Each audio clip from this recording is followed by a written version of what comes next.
Austin, every once in a while, I like to, there's that big rotary outside Revere. So I do like, it's kind of like Indy 500 type of deal on that. Get a couple laps in. And then sometimes I don't even make it to Boston, I just turn around and go home. That's quite the hike. I mean, I feel like the going home is harder here, the Storrow Drive, than the getting down here. Yeah, it's sometimes better if you stay out of the city, you just hit the rotary, stop at Duncan, and then you just go back over the big bridge. Do you think Duncan's here or in Maine are better? It's a good question. I mean, down here they had Gronk, so that that kind of helped them for a bit. But he's been MIA for a minute, so now it's probably tasting a little bit better in Maine. That makes sense. Yeah. So we just watched this video, kind of a accomplishment reel, and this kind of skiing that got you the designation as Maine's finest athlete, correct? Yeah, this is the kind of stuff, you know what I mean? People they see it and it just resonates with them, you know what I mean? Because it's like a highest skill level, you know what I mean? Like Hannah Connie was just up here, she's great, but this is kind of like the new style. Well, style is such a big part of skiing, I feel like. It's not just about, it's not just about competition or video parts or timing or anything. Sense of style is kind of everything nowadays. Yeah, exactly. It's more like, you don't, like techniques, like kind of like whatever, you know what I mean? So it's more like just get out there and like just point them downhill and see what happens. How did you develop your style of skiing? How did this come about? Because it's pretty unique. Yeah, it's weird. I didn't really develop it. It just kind of happened, frankly. You know what I mean? I just, I was born on white heat, and so like I came out of the womb and was like, well, frig, I gotta get down, and so I figured it out. For who here knows white heat or ski white heat? Oh, all right. We got a pretty familiar crowd. That's good. And that's one of the more difficult trails, right? Yeah, it's the most difficult trail in the world. It is. Yeah. There's some pretty steep stuff out west. I think it's more difficult than it. Yeah, no, it's wet east. It's been scientifically proven to be the hardest trail ever. Yeah. But it's nothing. No, for me it ain't much. But I grew up on it. So. I think that's kind of what they say is like when you grow up in this environment, East Coast skiers, Maine skiers, New England skiers, it kind of like the edge control is bred into you. Oh yeah, I usually use my fifth edge primarily, which is the one out back. But my control on that edge is pretty pristine. Wait, most people only have 4 edges, right? Well, yeah. So if you think about a ski, right, you got one edge running up one side, edge running up the other side, and then you match that on the other ski. But then there's a ski in the back, kind of the flat part, that little 2-inch slice of edge. Yes. That's the fifth edge right there. Most people don't use it. It's underutilized edge. I think you might have stumbled onto something there. Have you ever talked to anyone about that? Like a physics professor or anyone? No, because I don't want to give away all my secrets. So, you guys are lucky to be getting the inside scoop on that one. I feel like no one be recording that because that's a trade secret. So, White Heat, that's at Sunday River, right? Correct, yeah. Is that your spot? Yeah, that's where born at Sunday River, so that's home, you know what I mean? But, I can go to toe-to-toe anywhere with anybody, so not afraid. Do people have you been challenged by people before? Yeah, I've been, like Johnny mostly was giving me a hard time, so I kind of had to show him what was going on. Daryl, Ralph, same thing with him. I've been trying to line up a race with Michaela Shifton, but Shifton? Yeah, Shifton. I ain't lined it up yet. She's scared or something. I don't know. Well, she doesn't have that much experience in Maine or skiing. No, she did all right in Killington and whatever, but that's out west. Yeah, it's way west. Yeah, it's different. How did it go with Johnny Mosley and Darren Ralph? Oh, it was that was like a piece of cake. I mean, those guys, they kind of went home with their tail between their legs, but they were good sports about it. I mean, I feel like they're just trying to make it really out in their careers. Yeah, they're just getting started, right? They're just setting out, and so good for them for trying, What do you think gives you that edge on those guys? Is it your skis, or is it something inside, or? I think it's a combination of most of it. It's mostly, a lot of raw talent, obviously. a lot of years of experience. I try to eat right, and I don't really exercise, and so I think that helps too because it makes you're fresh when you get out there. Wait, okay, I'm sorry. I don't mean to laugh. I'm laughing with you. Yeah, no. I'm laughing because I really like what you're saying. I get that a lot. But I feel like nowadays, you know, skiing has become so technical. You know, whether you're racing or you're half pipe or slope style, that almost like being in the gym and kind of working out is like everyone kind of has to do it, but you don't do that. No, it's like it's like you're watching National Geographic there, and like you never see a lion warm up before it chases down a gazelle. So it's like, why would I waste my time doing I don't know skipping or whatever? I think you guys agree with what he's saying. It makes sense. Yeah, it makes sense. Yeah.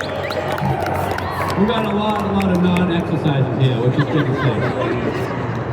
I mean, exercising isn't fun, really. I mean, who does it for fun? Anyone? Yeah, No one raised their hands or Yeah. clapped. Oh, we got some exercise. Okay. We got one guy up front. He's young. He hasn't learned. He's yet. young, yeah. He's got a lot of years out of it. So, you know, you talk about what you're eating right and everything like that. How do you fuel up for? Because that's pretty intense.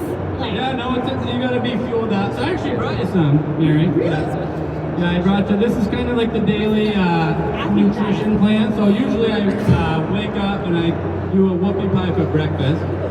But you can also, the nice thing about this is it's like a good midday snack and then also a dessert. So you can get that.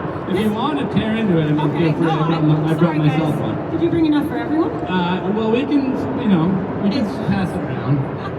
And then you're gonna want to. Sometimes they get a little dry, and so you're gonna want to have a lot of moxie in your system too. I mean, keep the world spinning. This is your breakfast? Yeah, have you had one of those? I'm ashamed to be a Mainer and say I've never had a moxie before. Well, I mean, first time for everything. Okay. I haven't heard the taste is the best. Cheers. Oh, it's exquisite. Yeah, good stuff. That's particular. Yeah, it's unique. 'Cause, So, you know, we're in Maine. We're distinctive characters up there. has anyone ever had one of these? You guys like these? So, Okay. you know, 75% of the crowd had a moxie. This is a good crowd. I swear I lived in a born in Maine. I lived in Maine my whole life. This though I can get behind. Yeah, the whoopie pie. Yeah. I will say this actually is my favorite kind, the Wiki Whoopies, Freeport, Maine, right here. Yeah, those are good. Sorry, usually you're not supposed to like eat and talk, but You know, we've been up here for public. Like, I mean, so what's lunch? Another one? well, yeah, this for lunch, and then I usually have a Jordan's Red Snapper hot dog. Like, so it's usually take a bite of Jordan's, don't chew it, take a bite of whoopie pie, then you chew it, and then you moxie it. Okay. Wow. That's actually, I've never thought of that. Yeah, you should try it. So, okay, if I did that, I don't know if that'd make me any better. You'd be like about 5 to 10% faster after doing that. Because I weigh more? No, well, just a combination of things: energy, weight, and just like mental clarity and adrenaline. Yeah, I think I don't know. There's like insulin or something in the moxie or whatever. This actually is amazing. If you Yeah, guys these are haven't good. had one of these, this is fantastic. Cheers to this. This is kind Good of, stuff. I'm fulfilling a dream right now. I'm eating a whoopie pie. Yeah, they give you like whoopie pies when you do like the natural selection commentating? You know, they don't. It's really, it's a poor show of catering, honestly. Yeah, Travis Rice got to get Zach together. I know, I don't even know if he's heard of one before. He definitely doesn't supply them. Yeah. So, okay, so we talked about the fuel. What about the skis? Because they look, I mean, I'm a snowboarder. I don't know that much about skis, but they look a little different to me. No offense. Yeah, no, a lot of, like, you're gonna walk around these halls, and there's a lot of great skiing companies out there, right? You know, give them all credit, they make good products, but they're kind of doing it, like, wrong, frankly. Because, like, you're supposed to have skis that are over 200 centimeters in length, and usually they're, like, under 60 centimeters in width. And if you go around here, you're gonna see like 120 width, like 185 length. So the thing about the width is you want the skinny skis, because that way the powder's deeper when they're skinny, right? Then it's really coming up over the hood. And the length, you just want it like pretty much you want to have your tail of your ski on one mogul and the tip of your ski is on 2 moguls down. And that smooths out the ride wicked. So that's what I do. I mean, that's like tripling. Isn't there like an aerodynamic aspect to Yeah, that? it's like a mogul tripling type of algorithm or whatever. So where do you, like, you know, as you were saying, a lot of the skis that are out here today aren't they're not kind of meeting those standards that you're particularly looking for. Where do you obtain your skis? Yeah, I usually acquire mine at the dump. Usually you can find them out there usually by like, you know, the big green whatever bins. But people just leave them because I think they get on them and they're like, I can't handle this ski, it's too much for me. And so then they can't find anybody else to ski on and then they bring them to the dump. Donny, you're Maine's finest athlete and you're getting your skis at the dump. Well, that's how I started out doing it, and then people started to catch on that like I actually could ski on them. And so now the guys at Fisher over here, good guys over there, they take care of me pretty good. Big shout to cheers these to gentlemen. Fisher. And we kind of put out like a global hunt, like search, like a big, what do they call it when you request a proposal? FPO? Something like that. I don't know. What But it's they called, did I'm that sorry. globally, and then we kind of acquired a bunch. So I got like 5 pairs now. Wait, so you RFP, request for thank you. proposal. That's thank you. So you have 5, just you know, do you ever break them? Yeah, I mean, usually I break the bindings, because the steel doesn't hold into the, you know, it just blows out, but I broke a couple pairs of skis, but it was kind of weird. It was like after I was skiing on the gravel. Wait, what? Yeah, and so then they didn't, you know, it didn't hold up as long. They Wait. still made it quite a ways. Where? Well, oh, it's like at the bottom of the hill. No, like in the sand, the gravel pit. Yeah, that's where I ski in the summer. That's like off-season training. Yeah. Oh, okay, so that's actually a really good point. Like, you know, to be in this kind of athletic shape, you have to do stuff year round. I mean, I know you say you don't work out, but like in the off season. Well, it's more like, you know, I had a new 4-wheeler and it wasn't past break-in. And so I was doing laps in the gravel pit to try to get it past break-in, and then I would just go downhill in between. Do you someone who's driving it back up? Do you have another person helping you? No, you just get to the top, you kind of bank right or left, and then you just let it run, and then, you know, then it sorts itself out. Has anyone ever done this? Any in the audience? Anyone familiar? Okay. Yeah, it's called ghost riding. Okay, I'm worried for Couple everyone folks here, got it, yeah. So back to the snow. You ventured out. You spent a lot of time skiing in Maine, obviously, but you ventured out a bit. You've gone out west a little bit. What's your experience been like skiing out west? Yeah, well, I went out, like, you know, I've been out to California lately because they need all the help they can get out there, and you know, it's all right. There's not a lot of trees. There's not a lot of variety. You know, all the snow is kind of the same texture. It's pretty much sunny every day or snowing. And so it's not that, you know, it's not that great. But you need some spice of life. So like here, it's like, you know, I go out to, you know, whatever, Sunny River, wherever. I've been to Whiteface, I've been to Killington, I've been all over the east. And like one day you might be out there at 60 and slushy, which is nice, and it's flannel weather. And then the next day it'll be a -20 with wind chill, which is good because that's like speed setting records, like setting records conditions. And then the next day it might snow like dust on crust 6 inches, and the day after that, wintry mix. So it's hard to beat that kind of variety. And you're describing an average week out here. Yeah, that's every week out here. The wintry mix is my favorite. Yeah, that's good. Them are good conditions because it's bone chilling cold, but the snow is slushy and slow. This reminds me, I saw you when you did the weather report. It was WGME on the main news. Anyone else see when he did the weather report? Yeah. I mean, that's some celebrity like level. Well, the thing about the weather is, like, you just get on there and you just be like, hey, dude, it's gonna dump 3 feet. And then the people love it. So I don't see why the weather guy just doesn't do that each time. So it's like Pretty simple. whether by consensus. Yeah, you just get, I mean, weather ain't going to be right anyway, so you might as well say something that's going to be people want. You don't think people would be bummed if you forecasted 3 feet of powder and then it was negative 20 the next day? No, keep casting up there in New Center, Maine. He does that every other night. So it's like, if he can do it, I'll do it. You have a point there. I can't argue with that. So, I don't know. This is amazing. Oh my God, you know Man Ramp? Yeah, this is the man ramp. He, I guess, is some kind of general contractor. And for some reason, Pit Viper, they had us do a photo shoot. I guess they didn't have the budget to hire a snowcat.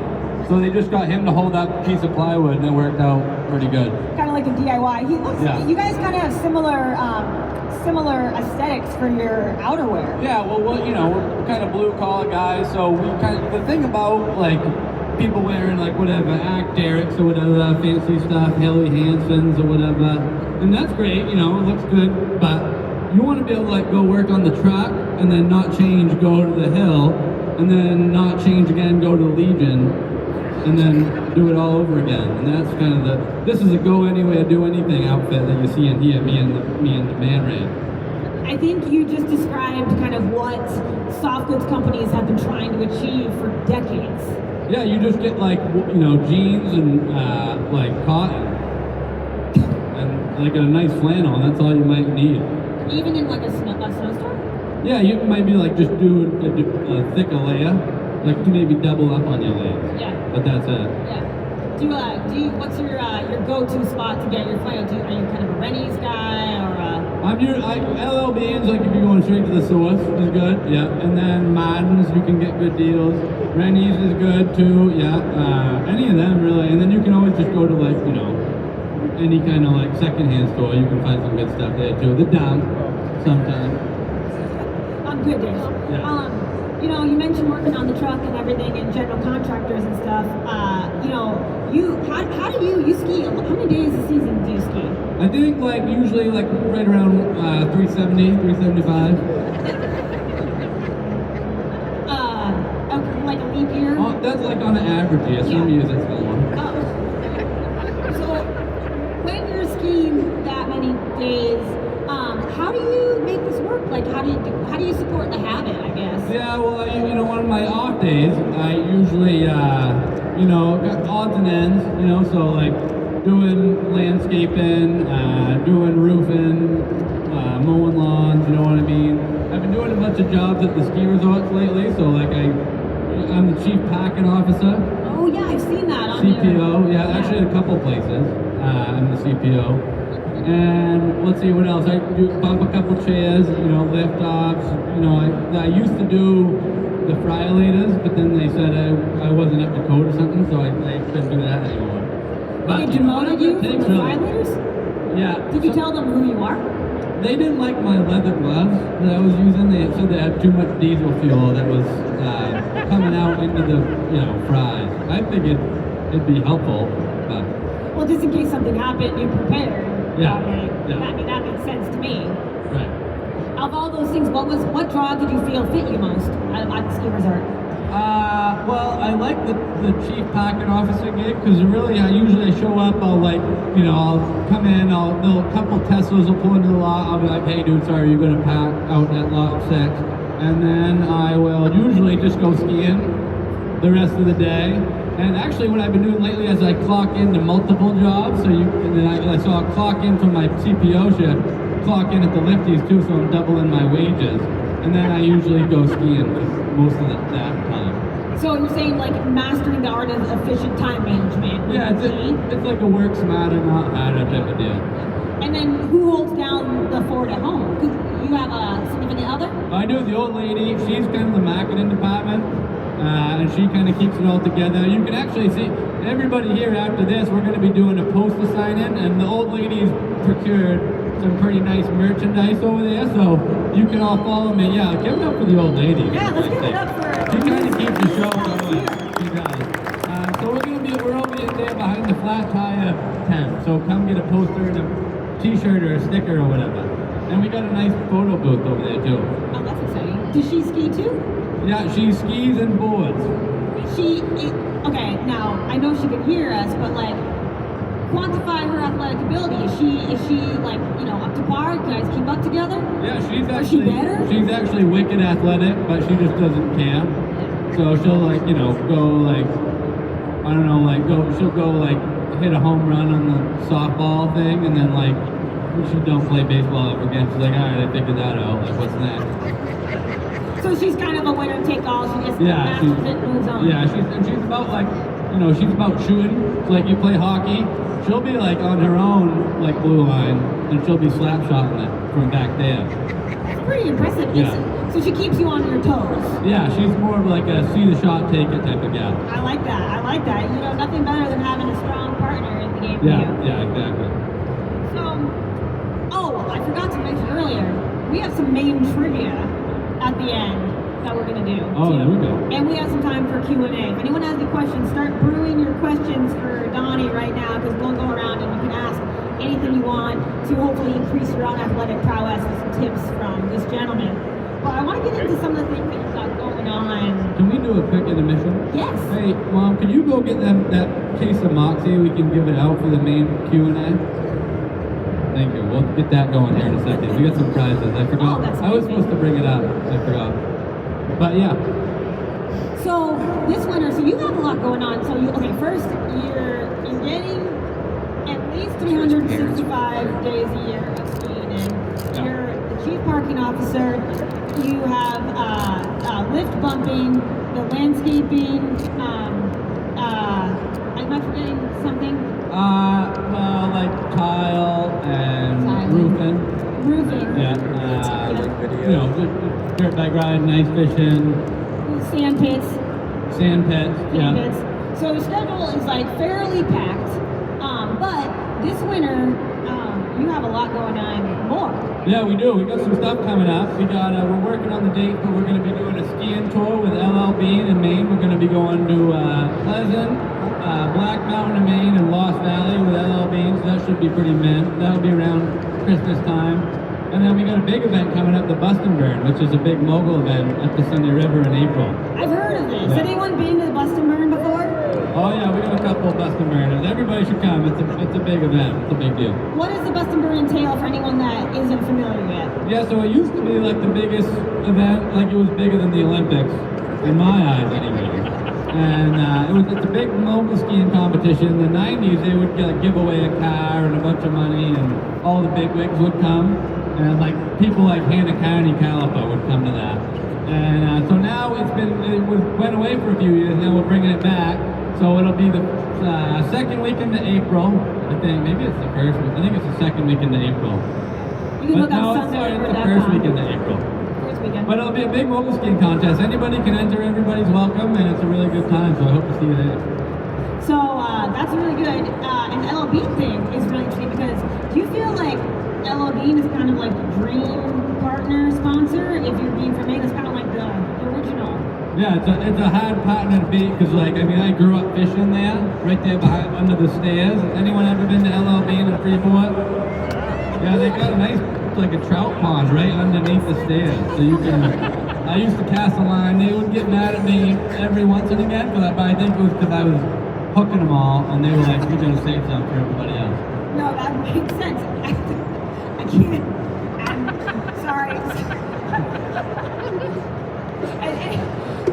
It's a pretty sizable pond, fish rigging it, so that's Yeah. And you can just go in and grab a rod right off the rack, and then just put it back when you're done, as long as you clean it out. And they still wanted to work with you after that. Yeah, well, I mean, you know, they're like real generous. Like you could you could buy a pair of jeans when you were like 6 years old and bring them back when you're 56, and they'll be like, yeah, we'll take them, dude. We'll grab whatever you want. Big shouts to LLB. That was an amazing. Yeah, that was a good program. Amazing warranty program. That's really exciting. I love. So you said you're going to Lost Valley, Pleasant Mountain, and what was the third one? And Black Mountain, Maine. Those are really cool mountains because they're all pretty accessible. Lift tickets aren't that expensive, family friendly. Yeah, and I think I gotta get my information straight, but there's some program with LL Bean for the rest of the winter where you can ski at some of these places for like, I think it's like $35 or something like that. I think, I could be wrong, but I'm pretty sure that's what it is. That's really good. I grew up going to Lost Valley. That's the first place I ever went, and it's great. Right outside the big city. It is. You know, Lewiston, Auburn is yeah, it's a got a character. LA. There we go. That's yes. right. Cities of the LA. Androscoggin, you know? No, that's really exciting. Is there anything else? Oh, you have, you're doing something at the show right now too, right? Well, I'm doing this right now. Yes. So this is happening. And then we're doing, after this, we'll do the poster signing. And then we'll be here all day tomorrow doing more posters and kind of milling around. I'll probably set a speed record on that thing. And then on Sunday, I can't remember what time, but sometime in the morning, I'm doing another presentation, a big PowerPoint presentation on how to prepare for winter. Oh yeah, that one's gonna be really So good. that's one to bring a notepad with and, you know, jot a couple things down, for sure. Do you find nowadays, because your notoriety has kind of like blown up around not only North America, but you're saying with like the Fisher name around the world, is it hard when you try to go skiing and people kind of want to come up and talk to you and interrupt your runs? Well, it depends. Like if I'm on one, then I'm going so fast that people don't even see me because I'm like a blur. But if I'm having a slower day, then it does kind of tend to congregate. Especially like we go to Sunday River, and it's kind of like, you know, a lot of folks come around. But I love it. It's good. Everybody's psyched, and we're getting people happy to get out. So can't really complain about that. Now we're going to do our main trivia in just a second and open it up to some questions. But I kind of can I ask you a polarizing question. Yeah. Have you ever thought about trying snowboarding? No, so I actually had a tip to some snowboarders. My wife snowboards, so I'm all good with it. But if you're ever like, this seems difficult, what you can do is you can actually take the snowboard, put it, they're starting to do this, like Burton probably does this. You put it on the table saw, you rip it in half, then you can mount that thing straight, and then you've got skis. You don't even have to go, invest in a pair, you can just ski. That actually sounds like could kind of be like a bargain, because a snowboard is less expensive. Sometimes it's easy to just kind of... And you can like snowboard for a day and then ski for the other 366 or whatever, and it works out. I mean, I think that's a good tip. You can juggle. That's the Teton juggler. He I don't know what is wrong with him, but he juggles on just about anything. So he's got like a unicycle, and then he's juggling moxies, and he'll juggle on like a big come along rope over a canyon. He's got a screw loose, but he's a wicked nice guy, and he's good at juggling. And that's out in Wyoming? That there was in Vail, Colorado. Oh. Yeah, they had me out to, I think just kind of get the people of Vail understanding what the next wave of fashion is going to look like. That makes sense. Is it the same flannel? That's what it looks like. Yeah, right there. Yeah. Okay. So we want to do some main trivia? Let's do it, yeah. Do you want to ask it or you want me to ask it? I don't know if I got the questions. Let's see. I got something down here. I actually have one I kind of came into. Well, actually, I got to save one, but never mind. I got one I got to save because we're giving away something later. What's the second tallest mountain in Maine? Overall mountain, not resort, but just mountain. Back here on the left. Sorry, but I can't hear you. Tenny? Did you say Tenny? No, I think it's the first one actually. No, it's yeah. Shout it out.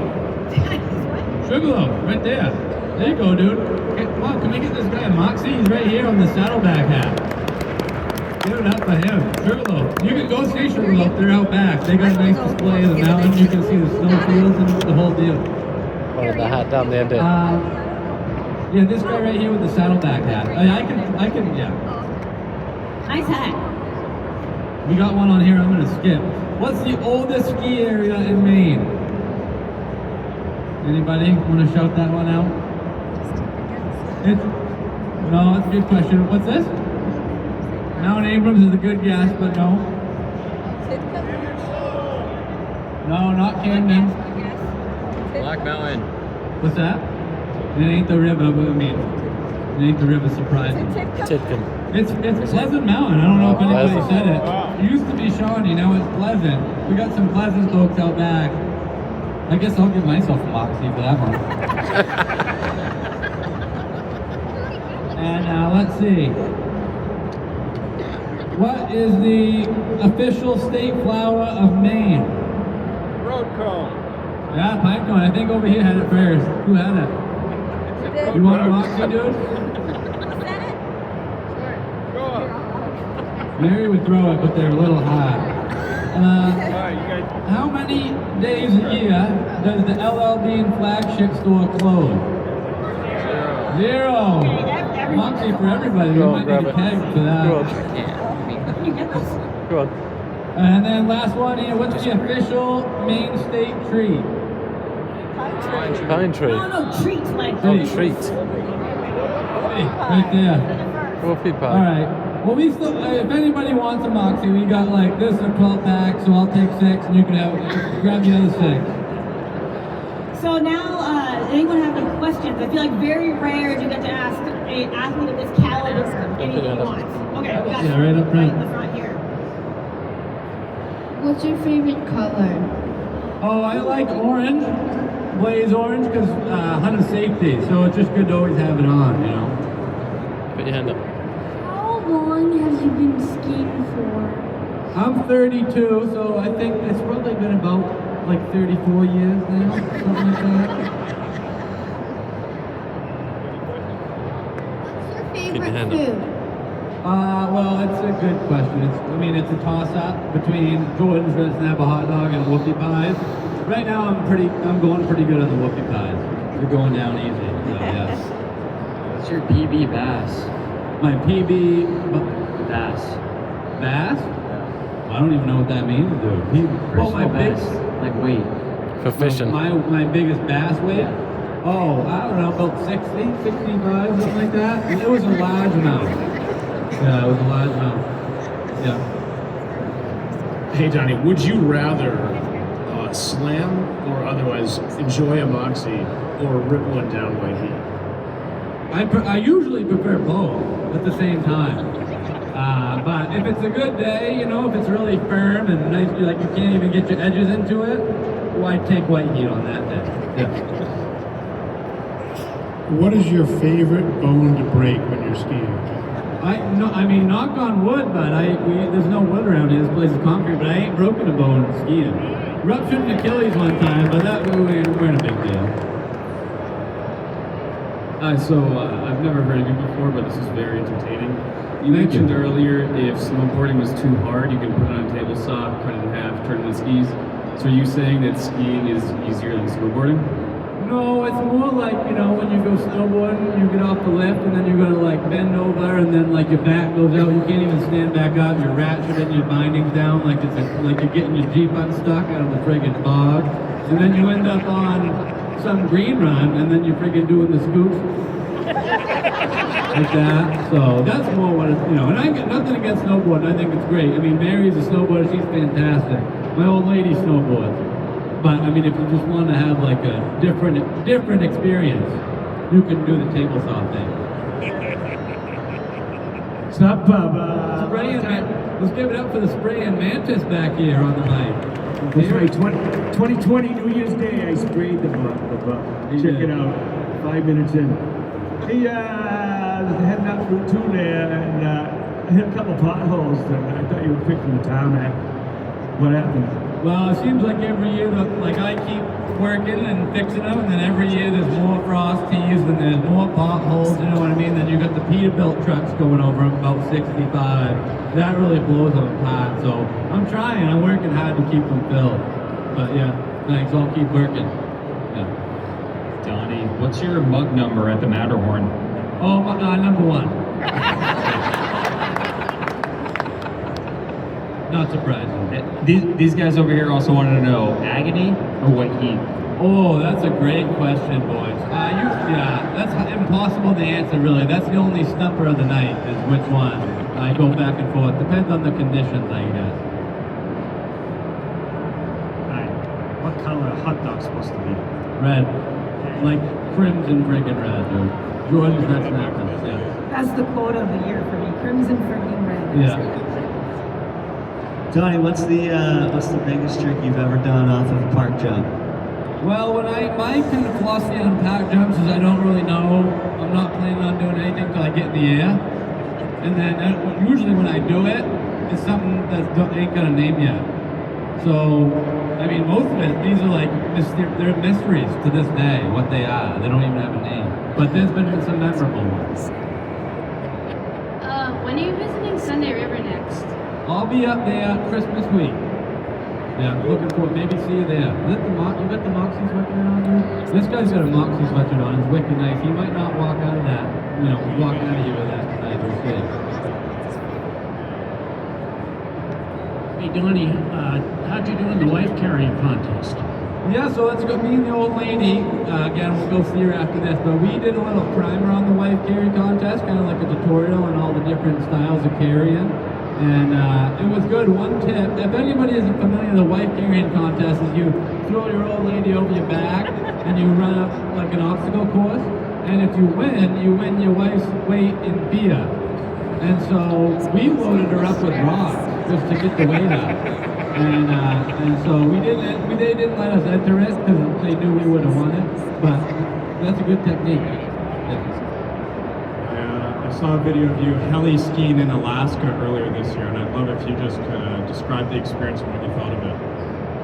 It was a good experience. My only problem with it is like the dude wouldn't let me get a poke at the controls, so I was trying to fly the chopper, and he was like, no, and I was like, why not? But other than that, it was pretty good.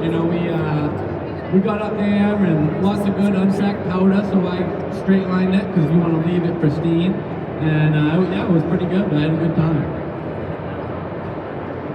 Would you ever put your money where your mouth is and go White Heat versus Outer Limits in the Bear Mountain Mogul Challenge at Killington in the spring? I would do that, but I used to have a USSA license. I heard you couldn't do it over a certain amount of years. So I'll have to get over there sometime as long as it don't conflict with the Bustin' Bear. I'll be happy to freaking take that trophy. That's a piece of cakewalk, dude.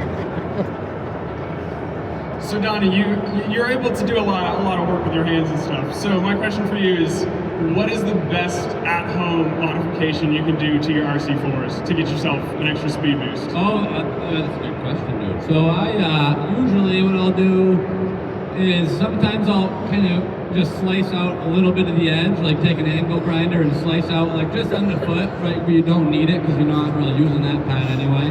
And that just trims weight. And then after that, you're gonna want to get a nice, something good on the base. So I've been using the LL Bean boot leather, like the wax, to refurbish your boots. That's a good base coat. And then you can do like a Moxie. I usually will do like a Moxie tannish, where like I'll hit it with a flamethrower to get it really cranking. And then that's some of the fastest times I've had with that combination. Yeah. What's your favorite fall? My favorite fall? That's a great question, man. I have never fallen, but there's some on the internet that I really like to watch. And let's see, I'm trying to think of a good one. Simon Dumont, he's had some pretty good falls. He's another guy from Cindy River, and he's had a couple good falls, which I like watching. I wouldn't want to be doing it, but yeah. How many pairs of skis have you snapped? When I was younger, I would snap a pair of skis like every other week. That's not even really a joke. I would break quite a few. But since I've been on the RC4s and 1990 and earlier, I haven't snapped a pair yet. We've watched the Warren Miller movie about 25 times. My son wanted to know what the experience was like. I appreciate it, and a really nice hat you got on there, dude. I like that. The Warren Miller, it was a great experience. I grew up watching Warren Millers too, and so to be in one was pretty, good. I got up there and, Mosley and JT Holmes, they were kind of trying to, put me on ice a little bit. And so I had to show them what it was all about. And then by the end of it, Mosley came around, he grabbed a pair of, 220 length skis, and we all kind of came to terms with the fact that, like, this is kind of the direction the sport's going in, so. Would you go with a 1996 or a 1999 Subaru Outback? I go 96. Like, I usually prefer lower numbers, you know what I mean? Like, first place usually better than second, so.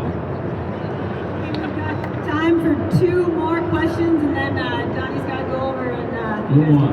Yeah, then you can sign stuff. test me over there, give the old lady a hard time with your credit card or whatever. Have you ever done tucks? And if you have, how does it compare to White Heat? I have done tucks. It's actually good. It gets steep there in the middle bit, a little bit, But the only thing about tucks is, like, there's no chairlift up there. So it's like the whole day commitment. You got to walk up there, your bean boots get all muddy, your whoopie pies get smushed in your pack. And then when I went up there, the trail down, you know, from the bowl, I think it's called the Sherburne Trail, it was full of snow. And usually it's, right here it can be really nice, like mud, dirt. And so I was a little bit, you know, let down with that. And we're gonna do 1, 2, 3, and then we're done. I Three swear. more, 1, 2, three 3. more. Have you ever heard of the skier Troy Murphy? Yeah, I heard of him. He kind of, you know, he's a little bit of a dick, in my opinion. You know what I mean? You were right. Donny, I'm in a medical boat for my Achilles. What advice can you give so I can get on the mountains next week? Yeah, good question. You could call Aaron Rodgers or you could call me. We're like kind of two guys that got this covered. But I snapped my Achilles in the boot a couple of years ago, filming for Warren Miller's actually. And I just did a lot of the, you know, Moxie. I kind of had like an IV of that going right after surgery. And then I had to, you know, like Jordan's Red Snapper hot dogs. I think there's collagen in the red casing on that. And then other than that, I kind of just was like, you know, whatever. And went for it. I mean, she's holding out pretty good. Oh, one other thing you can do is you can get like, you can have the surgeon get like some steel wiring, and instead of using like the more natural stuff, just have him load that thing out. He's really good at tightening up. Yeah, good luck with that, though. It ain't as bad as everybody says it is. What are the effects of Moxie on your skiing ability? Well, it's hard to say because I've been like, you know, steadily on it since, you know, like day one. So like you can, well, I think this is the only way to compare it. It's like take me and where my athletic abilities are, and then like the next best. That's the difference. You know what I mean? That gap. Let's have a giant round of applause for Maine's finest athlete, Mr. Donny Pelletier. Thank you. Give it up for Marion. Keep it going. And please come get a poster and say hi and a photo. And thank you guys so much. I really appreciate it. Have a great way up. Be safe. Have fun.